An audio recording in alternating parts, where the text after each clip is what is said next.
Salmo de número 23, onde nós vamos tirar algumas lições preciosas para toda a nossa vida. Salmo de número 23, muito de nós conhece o Salmo de Có, conhece o Salmo de Có e salteado, né? Mas a maioria de nós só lembra do versículo 1. Mas hoje nós vamos tentar estudar o Salmo de número 23. Na minha Bíblia, o título desse Salmo é Deus, o nosso pastor. É o título desse salmo. Então vamos ler. O Senhor é meu pastor, nada me faltará. Ele me faz repousar em pastos verdejantes, leva-me para junto das águas de descanso, refrigera a minha alma, guia-me pelas veredas da justiça, por amor do seu nome. Ainda que eu ande pelo vale da sombra da morte, não temeria mal nenhum, porque tu estás comigo. O teu bordão e o teu cajado me consolam. Preparas-me uma mesa na presença dos meus adversários, unges a minha cabeça com óleo e o meu cálice transborda. Bondade e misericórdia certamente me seguirão todos os dias da minha vida, e habitarei na casa do Senhor para todo o sempre. Olha que salmo bonito. Vamos falar com Deus em oração. Pai, nós estamos na sua presença. Nesse momento nós queremos explicar a sua palavra, mas que teu Espírito Santo aplique as lições de hoje nos corações dos ouvintes, começando no meu coração. Aplique, ó Deus, nos corações de todos os irmãos que estão vindo aqui, ó Deus, na cidade de Mossoró, os nossos irmãos, na cidade de Apodi, na cidade de Catolé do Rocha, outras cidades do Brasil que estão acompanhando a nossa live, que vidas sejam tocadas, que o alimento do alto, que o Espírito Santo de Deus alimente o seu povo através da pregação da sua palavra para enfrentar todas as lutas da vida. É o que nós pedimos, Pai, em nome de Jesus. Amém, Senhor, e amém. O Salmo 23, ele começa dizendo que o Senhor é o meu pastor e nada me faltará. Eu acredito que a primeira lição que eu compartilho com vocês é que quando a Bíblia diz que o Senhor é meu pastor e nada me faltará, é nada mesmo, tá bom? Não vai faltar coisas boas, não vai faltar vitória, não vai faltar bonanças, mas também não vai faltar adversidade.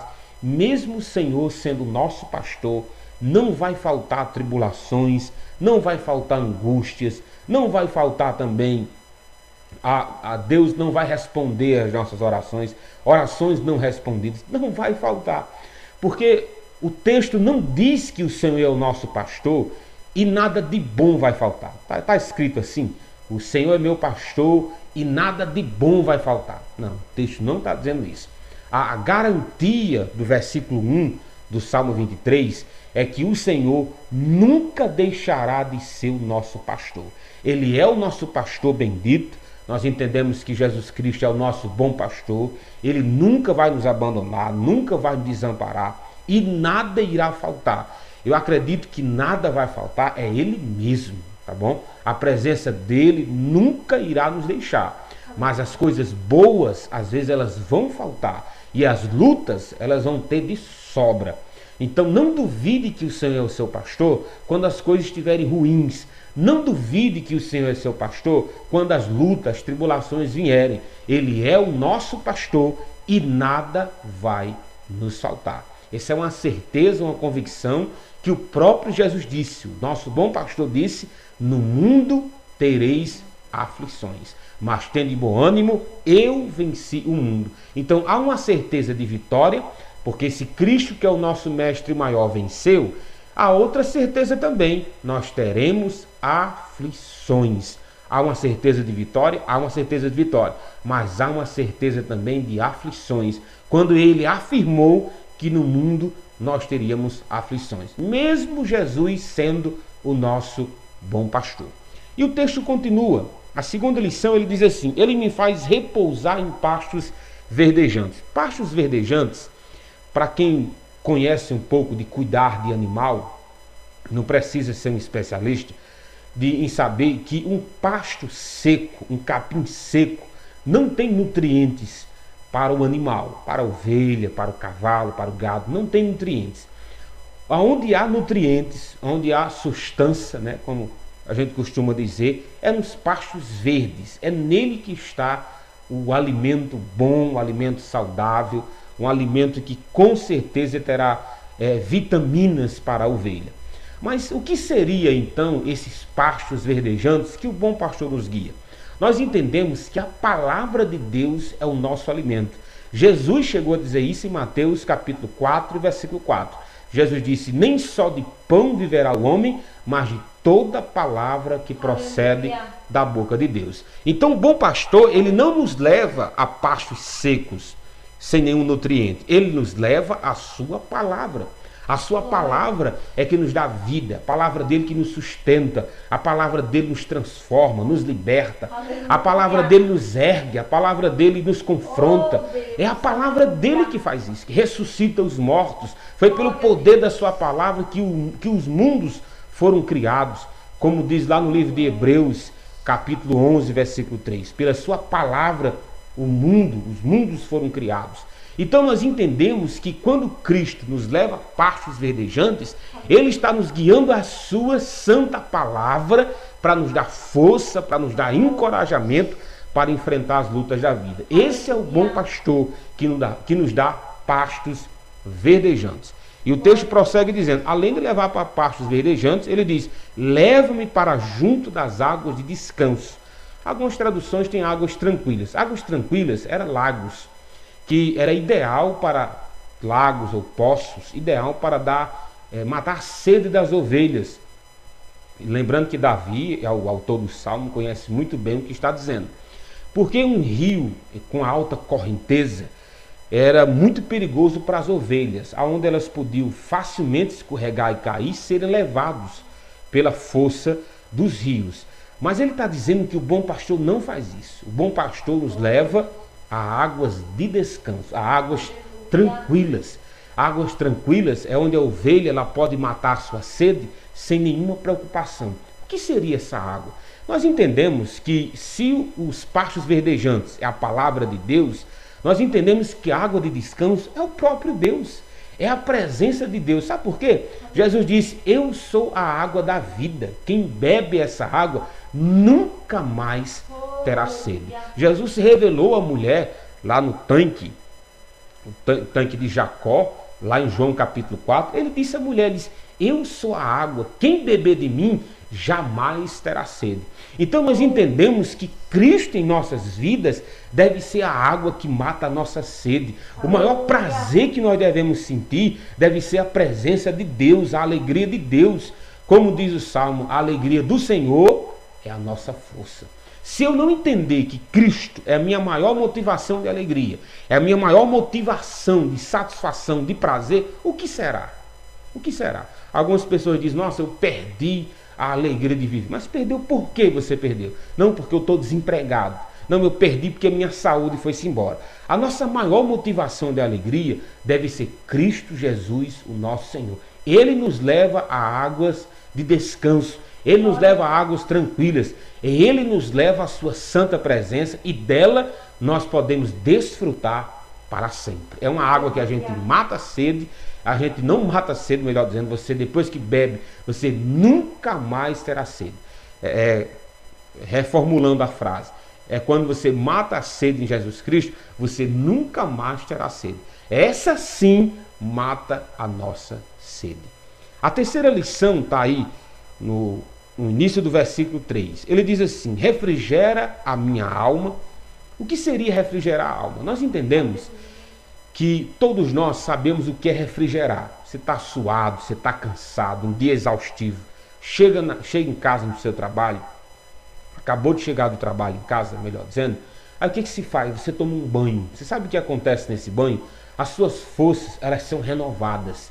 Parece que a água está tirando não apenas o suor do seu corpo, parece que a água está tirando também todo o cansaço que o seu corpo tinha, todo o cansaço. Mas isso é externo. Mas o versículo diz que o bom pastor refrigera a nossa alma. A nossa alma também cansa, a nossa alma se angustia, a nossa alma se preocupa. Então Cristo Jesus, ele produz refrigério em nossa alma. O apóstolo Pedro diz: arrependei-vos e convertei-vos, para que sejam cancelados os vossos pecados e venham refrigério do Senhor para as vossas almas. Está lá em Atos 3:19. Então nós entendemos que Cristo nos dá refrigério. A nossa alma está preocupada, a nossa alma está angustiada, a nossa alma está atribulada. Cristo tem um refrigério que a minha alma precisa. Cristo é o descanso. Ele tem o descanso que a minha alma precisa. Então, quando eu estou na presença do bom pastor, ele refrigera a minha alma, ele refrigera a minha fé, ele refrigera a minha esperança, as nossas forças. Tudo isso vem do bom pastor. Água de descanso, pastos verdejantes, refrigera a nossa alma. E ele continua dizendo: guia-me pelas veredas da justiça, por amor do seu nome. Nós somos importantes para Deus, sem dúvida. Nós somos importantes, somos a obra-prima da criação de Deus. Eu não tenho dúvida de que nós somos importantes, mas há algo que Deus ama mais do que tudo: é Ele mesmo. Se tem algo que Deus não compartilha com ninguém, é a sua glória. Quando Deus foi jurar a Abraão que o abençoaria, Deus disse assim: Abraão, eu juro por mim mesmo. Não existe ninguém acima de Deus para que ele possa jurar. E Deus disse a mesma coisa a Isaías. Deus, através de Isaías, Deus disse: Isaías, eu vou restaurar a sorte de Israel. E eu juro que vou restaurar a sorte de Israel. E eu juro por mim mesmo. Não há ninguém acima de Deus para que ele possa jurar. Então não é interessante que o final do versículo 3 diz assim: guia-me pelas veredas da justiça, por amor do seu nome. Ele me guia pela justiça, ele me dá uma vida de santidade, ele me dá uma vida de retidão, por amor do seu nome. Lembrando que Deus ama a si mesmo, a sua glória ele não dá a outro. Preste atenção que a nossa maior motivação deve ser o nome dele ser glorificado e não o meu. É o nome dele ser exaltado e não nosso. Ele me guia em justiça, ele me guia em santidade, ele me guia em retidão, mas não é por amor a mim apenas. É por amor ao nome dele. É o nome dele que está em questão. A santidade que nós devemos ter, o nome dele é glorificado. E quando nós pecamos, o nome dele é blasfemado. Compete a nós andar em justiça, olhando, zelando pelo nome de Deus. Se o próprio Deus zela pelo seu nome, quem somos nós para não fazer o mesmo? Nós somos importantes? Somos. Se bem que não é essa importância toda não, que a Bíblia diz que nós somos pecadores. Deus prova o seu amor para conosco pelo fato de ter Cristo morrido por nós, sendo nós ainda pecadores. Eu sei que Deus nos ama e não há nada de bom em nós, isso eu posso lhe garantir. Mas ele amar o nome dele é um direito que ele tem. Ele me guia em justiça por amor do nome dele, para que através da minha vida de santidade, o nome dele seja exaltado e glorificado. E o texto continua. O versículo 4 é uma das partes mais conhecidas do Salmo 23. Ele diz assim: ainda que eu ande pelo vale da sombra da morte, não temeria mal nenhum. Ele vai dizer por quê? Porque tu estás comigo. Ele não está dizendo que andou pelo vale da sombra da morte. As ovelhas, existiam alguns vales que estavam muito próximos de precipícios, né? Onde às vezes era necessário a ovelha passar, não tinha o que fazer. A ovelha, para chegar em determinados pastos, para chegar em determinados campos, elas tinham que passar por caminhos perigosos. E esses caminhos perigosos, na linguagem de Davi, ele usa uma linguagem chamada Vale da Sombra e da Morte. Agora é interessante que ele diz assim: ainda que eu ande por esses vales, eu não temo mal nenhum. Mas ele não teme mal por quê? Porque ele é uma ovelha forte, porque ele é uma ovelha que tem força em si mesmo, é porque ele está acompanhado por um rebanho de ovelhas que vão proteger ele? Não. Ele diz: sabe por que eu posso andar pelo vale da sombra da morte? Sabe por que eu não devo ter medo de cair? Porque o Senhor está comigo. A força para que nós não venhamos a cair em precipício, o apóstolo Paulo diz: aquele que está em pé, cuide-se para que não caia. Mas de onde vem a força para que a gente não caia? A força vem de Deus. Então nós somos ovelhas protegidas pelo bom pastor. Ele permite que a gente ande por alguns vales, mas a presença dele é a garantia de que tudo ficará bem. A presença dele é a garantia que essa ovelha será protegida. Davi diz: ainda que eu ande pelo vale da sombra da morte, não temeria mal nenhum, porque tu estás comigo. A presença de Deus é a que nos guarda, a presença de Deus nos sustenta, a presença de Deus é o nosso maior recurso. A presença de Deus, com certeza, deve nos motivar a termos coragem.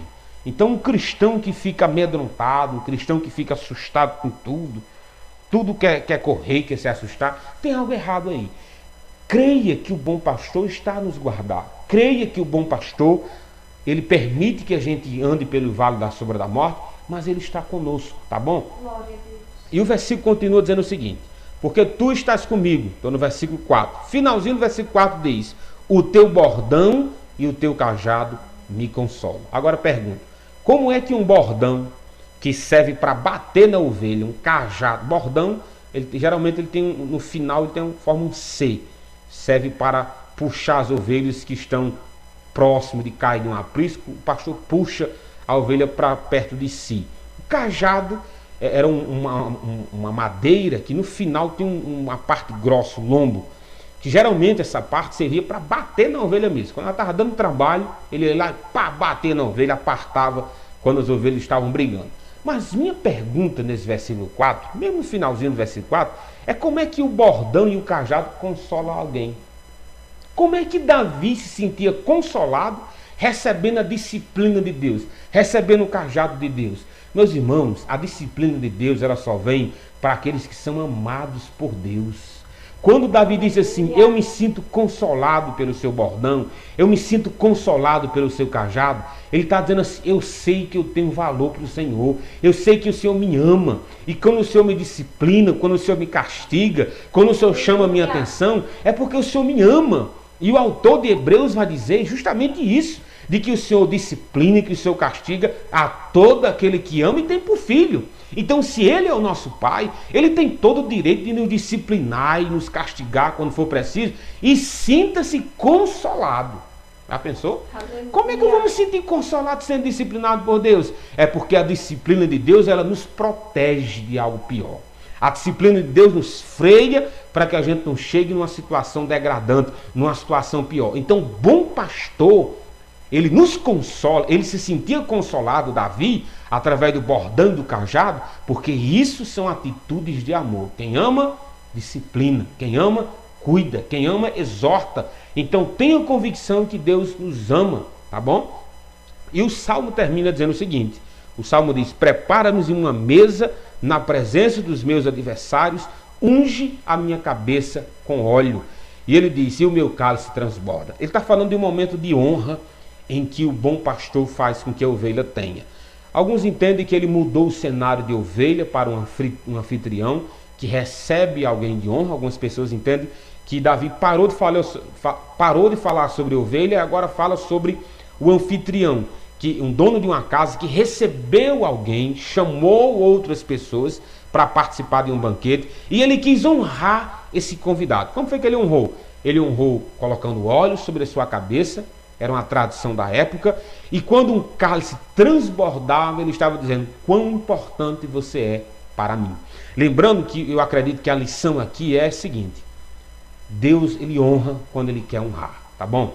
Quando Deus quer dar a vitória, ele nos dá a vitória. Quando Deus quer nos levantar do pó e da cinza, ele nos levanta. Quando Deus quer nos fazer assentar entre príncipes, ele o faz, porque ele é o pastor que tem todo o poder nos céus e na terra. Então, se ele nos permite que sejamos disciplinados, quando ele quiser nos honrar, ele honra também. Quando ele quiser nos curar, ele nos cura também. Não tenha dúvida de que o bom pastor, quando ele quer honrar alguém, ele honra. E ele sim tem todo o poder para fazer isso. E ele termina dizendo o seguinte: olha como esse salmo termina maravilhoso: bondade e misericórdia certamente me seguirão todos os dias da minha vida, e habitarei na casa do Senhor para sempre. Nós entendemos que a maior lição do versículo 6 do Salmo 23 é que a bondade de Deus, ela nunca vai nos deixar. Até nos dias maus, até nos dias de aflições, a bondade de Deus está lá, evitando que você sofra cada vez mais, livrando de um sofrimento. E ele diz assim: a bondade e a misericórdia. Quantas vezes Deus podia ter nos destruído, mas a sua misericórdia nos guardou. Quantas vezes Deus podia ter nos abandonado, mas o seu amor nos segurou e ele não nos abandonou. E ele diz assim: então, como gratidão a tudo que o bom pastor fez, eu habitarei na casa do Senhor para sempre. Então, assim que você puder voltar à casa do Senhor, assim que você puder voltar à igreja do Senhor, volta, tá bom? Para cultuarmos juntos, celebrar o nome de Deus. Por quê? Porque o Senhor é o meu pastor e nada nos faltará. Vamos